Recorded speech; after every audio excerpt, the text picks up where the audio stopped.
আরে গাড়িটা কষ্ট হয়ে গেল ওনাদের। একটু সাইড করে রাখেন।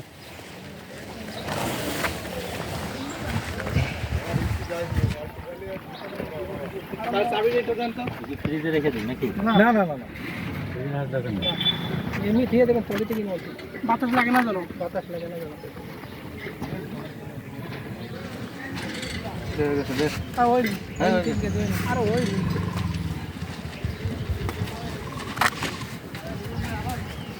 এখান থেকে কি সারা দেশে যায় না পাপড়? প্যাকেট আলাদা হবে। হ্যাঁ 3 কেজির প্যাকেট 3টা আলাদা হবে না। না পাও আমার তো কম কম লাগবে না।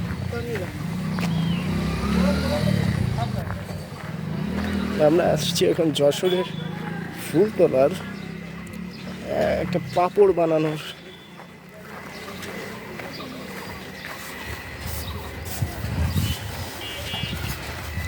খেসারি নাকি এটা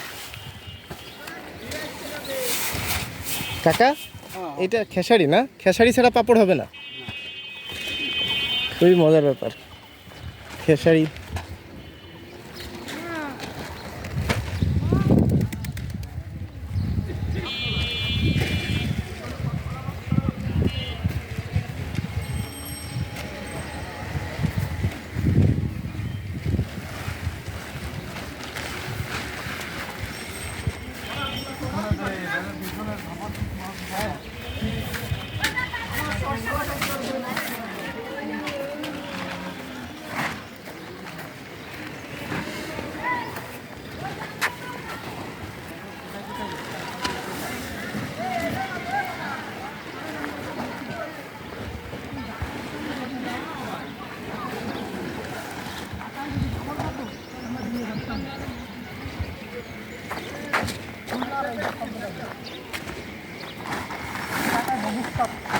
যারা বাসায় নিয়ে যায় তারা বাসায় নিয়ে যায়। এইগুলো কি আর ভাজা ভাজা টাজা লাগে না? হ্যাঁ বাঁচতে হবে। তেলে বালতি হবে। তাহলে কি শুকানো শেষ? আপনারা এই যাদের কাছে বিক্রি করেন ওরা নিজেরা ভেজে পরে বিক্রি করে তাই তো? তাহলে ওরা পাইকারি খুলনায় নিয়ে যায়। ও এই জায়গাতে এমন গাড়ি আছে খুলনায় নিয়ে গেলি বললাম না লাগবে না। ইন্টারেস্টিং ব্যাপার দেখলাম যে এই পাপড় নাকি খেসারি ছাড়া হবে না। ওই যে ওই খেসারির ডাল মানে আগের দিনের সে ওই যে মোটর খেসারি। হ্যাঁ আমাদের প্রচুর গোপালগঞ্জে প্রচুর খেসারি হইতো এক সময়। এটা শাকটা খাইতে আরো মজা। হ্যাঁ এই খেসারি ছাড়া পাপড় হবে না, পাপড় হবে না। তার মানে আল্লাহ প্রত্যেকটা জিনিসের স্পেশালাইজেশন একটা রেখেই দিছেন।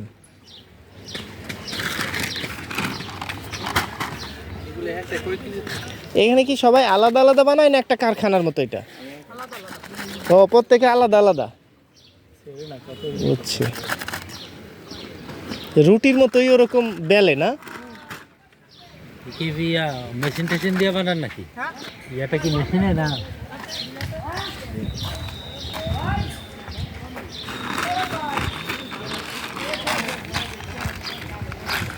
একটা কয় কেজি হয়?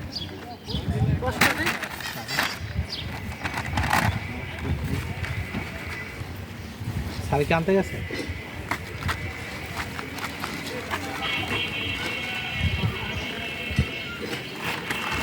অদ্ভুত কিছু স্মৃতি আসলো এবার স্যার এই ট্যুরে। করতে হলে ওরকম লোকের যারা একটু ঘোরাঘুরি পছন্দ করে তাদের সাথে ট্যুর করে তুমি মজা হবে। রসকর সিঙ্গারা ছাড়া ট্যুর করলে ভালো লাগবে না।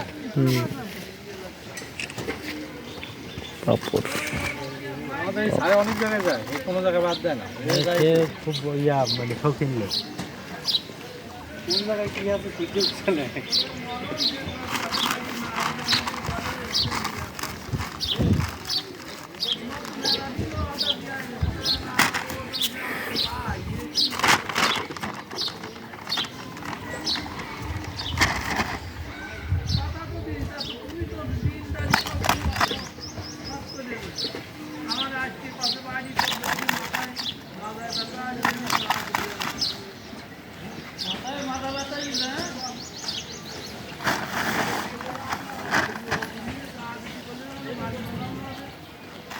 এই যে ঝাড়া দিয়ে কি ফেলেন, এটা হলো এই যে ইয়াটা না? ও, ওইটাও দেওয়া লাগে? লাগে যাবে না?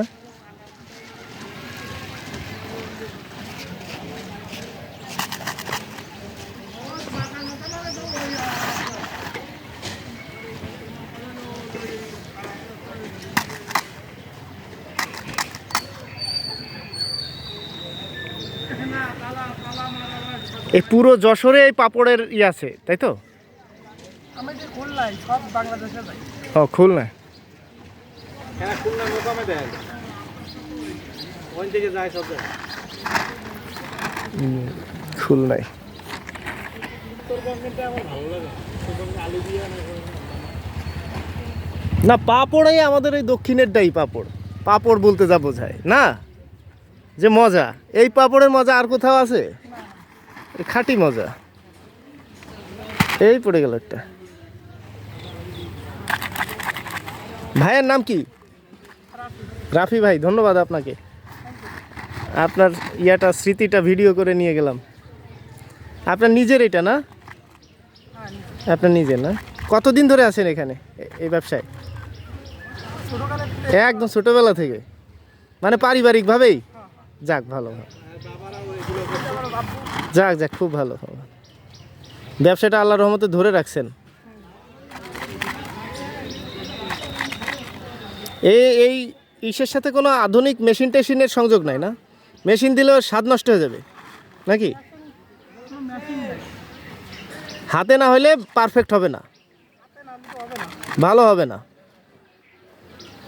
বুঝতে পারছি। মেশিন বেরোলে মেশিন কিনে ফেলাতাম। না, ঠিক আছে, হাতেই আসল। ওই মেশিন দিয়ে মানুষ 5-10 বছর কেনার পরে শেষে হাতে বানানো জিনিসই আবার খোঁজে। প্রথমে এসে কি বললো, আর গার্মেন্টসে মেশিন আসছে, ভালো কাপড় হয়, এরপরে হাতে বানানো হাতে সেলাই করা কাপড় ছাড়া মানুষ আর পরে না, ওইটার আবার দাম বেড়ে যায়। বুঝতে পারছেন? যা হাত দিয়ে বানায় মানুষ, নিজের আবেগ দিয়ে বানায়, ওইটা সারা জীবন মূল্য বেশি।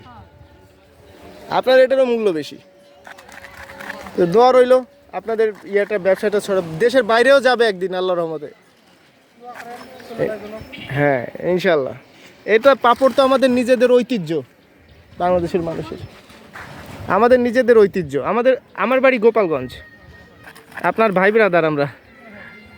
আমরা ঢাকা থেকে আসছি। হ্যাঁ, এই আমরা। ঠিক আছে ভাইয়া, ভালো থাকেন। রাফি ভাইয়ের